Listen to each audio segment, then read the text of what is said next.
اچھا اس شادی ہال کے اندر آپ اندازہ کریں کہ بہت بڑا آفس ہے، تو پورا شادی ہال میں وہ بچے بھرے ہوئے تھے ٹیسٹ دینے کے لیے.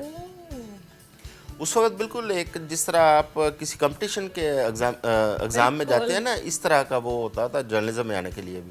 ہم لوگوں نے یہاں پہ ٹیسٹ دیے، اس کے بعد وہ پورا ایک پروسیس، اس میں کتنے لوگ پاس ہوئے، پھر انٹرویوز چلتے چلتے پھر ہماری یہ اتنی محنت سے آپ جرنلزم میں آئے ہاں جی، ہیں. اتنی محنت سے.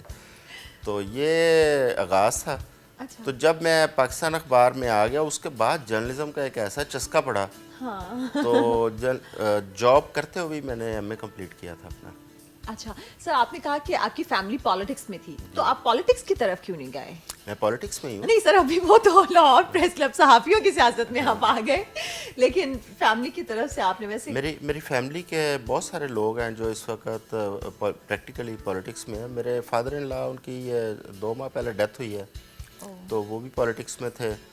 اور مطلب وہ صوبائی اسمبلی، قومی اسمبلی، ان کے الیکشن کنٹیسٹ کرنا، پھر لوکل جو ہماری یونین کونسل لیول یا ڈسٹرکٹ کونسل لیول، میرے کزنز بھائی وغیرہ وہ سارے وہاں پہ. آپ نے سوچا ہوگا کہ بھائی تم لوگ تو اتنے بااثر نہیں ہو، میں صحافی بن کے زیادہ بااثر ہوں، تو میرا خیال ہے یہ کام زیادہ صحیح ہے. اچھا، اس میں شک نہیں ہے. پہلے آج تو خیر جرنلزم کے حالات بڑے عجیب و غریب ہو گئے. پہلے یہ ہوتا تھا کہ جرنلسٹ واقعی ان سے زیادہ سپیریئر سمجھا جاتا تھا پولیٹیشین سے، کیونکہ اس وقت جرنلسٹ جو ہے وہ باقاعدہ ایک پروسیس اور ٹریننگ کے ذریعے آئے ہوئے تھے. آج ہم جو چیزیں فیس کر رہے ہیں بینگ اے جرنلسٹ، یہ پیکا قوانین آ گئے، فلاں آ گیا، فلاں آ گیا، اس کا ذمہ دار بھی ہم ہیں. اگر ہم نے اپنی غیر ذمہ داری نہ کی ہوتی ہم نے، تو شاید ہمیں یہ فیس نہ کرنا پڑتا. کیونکہ جرنلزم کا جو ڈکلائن ہے نا، یہ میں سمجھتا ہوں کہ الیکٹرانک میڈیا کے آنے کے 2-3 سال بعد یہ ایک ڈکلائن شروع ہوا تھا. اچھا سر. جی، اس کی ڈکلائن کی ایک وجہ یہ تھی کہ الیکٹرانک میڈیا کے حوالے سے پراپر کوئی قوانین نہیں اس وقت بنے تھے، کیونکہ پیمرا بعد میں بنا ہے. پہلے پی ٹی اے کا ادارہ تھا، پاکستان ٹیلی کمیونیکیشن اتھارٹی، وہ ان ساری چیزوں کو دیکھتا تھا، آئی ٹی ریلیٹڈ اور الیکٹرانک میڈیا. تو اس لیے قوانین اس طرح کے نہیں تھے. اس کا میں سمجھتا ہوں کسی حد تک وہ ناجائز فائدہ اٹھایا گیا، جس کی وجہ سے ہم اپنے جو لمٹس ہیں نا اس کو کراس کر گئے، جس کے آج بھی ہم اثرات جو ہے نا وہ بھگت رہے ہیں. اچھا سر، اگر میں آپ سے پوچھوں کہ ابھی تک کے آپ کے جرنلزم کے کریئر میں سب سے زیادہ دلچسپ واقعہ جو پیش آیا وہ آپ شیئر کرنا چاہیں تو وہ کون سا ہوگا؟ دیکھیں، جرنلزم میں بہت سارے واقعات ہیں. پورا آپ دیکھیں جرنلزم پورا لرننگ پروسیس ہے، اور اس میں ڈیلی تو واقعی بہت سیکھ کے آئے. ڈیلی آپ کو کچھ نہ کچھ ایسے واقعات، اگر ہم خبروں کی بات کریں تو بے تحاشا ایسی خبریں ہیں کہ ان کو گننے بیٹھ جائیں اور ڈیٹیل میں بات کرنے بیٹھیں تو پتہ نہیں کتنا ٹائم گزر جائے.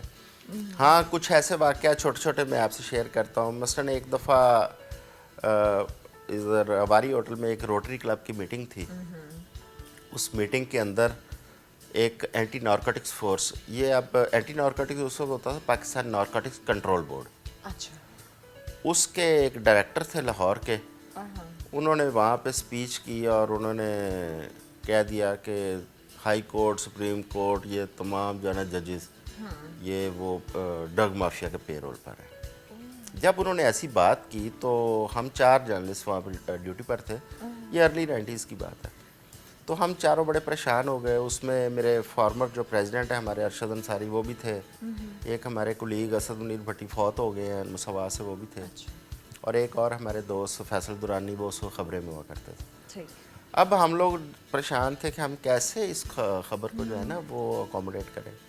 بہرحال طے پایا جی کہ ہم اپنے اپنے آفس میں جائیں گے اور وہاں پہ جا کے انہیں کہیں گے اکارڈنگ ٹو پالیسی آپ ٹریٹ کر لیں.